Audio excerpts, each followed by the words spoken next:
দুই বোন মিলে রং ঢং করতে করতে চলে গেলাম ফুচকা খেতে। হ্যালো এভরিওয়ান, আসসালামু আলাইকুম, ওয়েলকাম টু মুনাস কিচেন। ওয়েলকাম জানাচ্ছি আজকে আমার নতুন ব্লগে।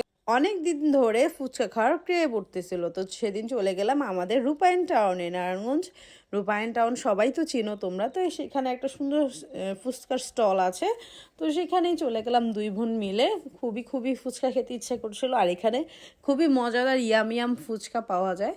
তো চলো পুরো ভিডিওটা শুরু করা যাক।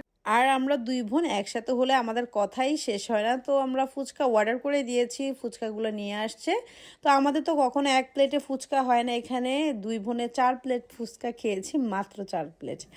আর ফুচকাগুলো এত টেম্পটিং ছিল, উফ, মানে কি বলবো, ফুচকা এত একটা মজার খাবার, এটা সারাদিন খেলেও মনে হয় মন পেট কিছুই ভরে না।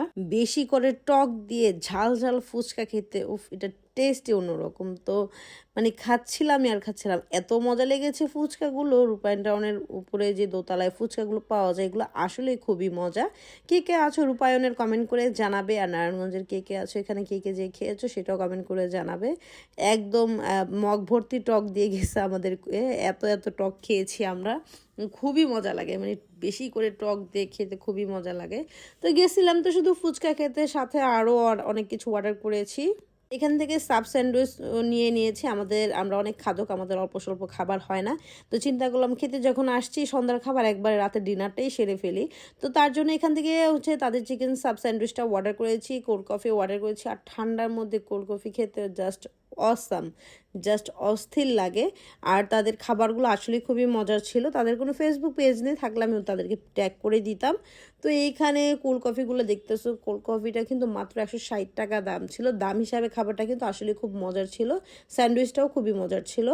তো রাতে খোলা আকাশের নিচে বসে বসে দুই বোন গল্প করতেছি, আড্ডা দিচ্ছি আর খাচ্ছি। মানে আমরা দুই বোন একসাথে হলে এরকমই হয়, আমরা ঝগড়া করি, আবার একসাথে ঘুরতে যাই, আবার মানে আমার কী করি না করি। তো এই তো হালকা হালকা ঠান্ডার মধ্যে কোল্ড কফিটা খেতে খুবই মজা লাগে। আমি তো অনেক পছন্দ করি কোল্ড কফি। আর এত ঠান্ডা ছিল, আমার একদম মাথা ধরে যাচ্ছিল ঠান্ডাতে, এত পরিমাণ ঠান্ডা ছিল কোল্ড কফি। তারপরও খাওয়া বাদ দিচ্ছি না, মানে খাওয়া আমাদের খেতে হবে, এত পছন্দ করি। খেতে খেতে মানে কী যে হচ্ছে দিন দিন জানি না, তাও খেতেই হবে। তো এই তো দুই বোন মিলে শুধু গল্পই করতেছি, আর দুই বোন একসাথে হলে তো শুধু গসিপিং করতে থাকি, কার কী হয়েছে না হয়েছে। জাস্ট কিডিং, মজা করলাম আর কি। তো তাদের স্যান্ডউইচগুলোও খুবই মজার ছিল। আর আমি যেখানে যাব আমার বড় আপুকে তো আমি নিয়ে যাব, আমার আপুর সাথে মানে আমার বন্ডিংটা ভালো, আমার ভালো লাগে ঘুরতে আর কি। তো এই তো এই যে মাথা ধরে যাচ্ছে দেখছো, তারপর খাওয়া বন্ধ হচ্ছিল না। আর স্যান্ডউইচটা আর বেশি খেতে পারতেছিলাম না, পেটটা ভরে গেছিল। ফুচকা অনেকগুলা খাওয়া হয়ে গেছে, আজকে প্রচুর প্রচুর খাওয়া হয়ে গেছে। তারপর খাওয়া বাদ দিচ্ছিলাম না আর কি, মানে খাচ্ছিলাম, মজাই ছিল স্যান্ডউইচটা, সাব স্যান্ডউইচটা খুবই মজা ছিল। তো এই তো আজকে ব্লগটা এই পর্যন্তই। তোমাদের কাছে আমার ব্লগগুলো ভালো লেগে থাকলে অবশ্যই আমার পেজে একটা ফলো দিয়ে রাখবে, লাইক কমেন্ট শেয়ার করে আমার পাশে থাকবে। আর আমার একটা ইউটিউব চ্যানেল আছে, সেটাকেও সাবস্ক্রাইব করতে ভুলবে না। আর যারা টিকটক থেকে দেখছো সবাইকে অসংখ্য ধন্যবাদ, প্লিজ একটু ফলো দিয়ে যাও। আর পেজ থেকে দেখলে একটা ফলো দিও। সবাই ভালো থাকবে, সুস্থ থাকবে। Thanks for watching, by.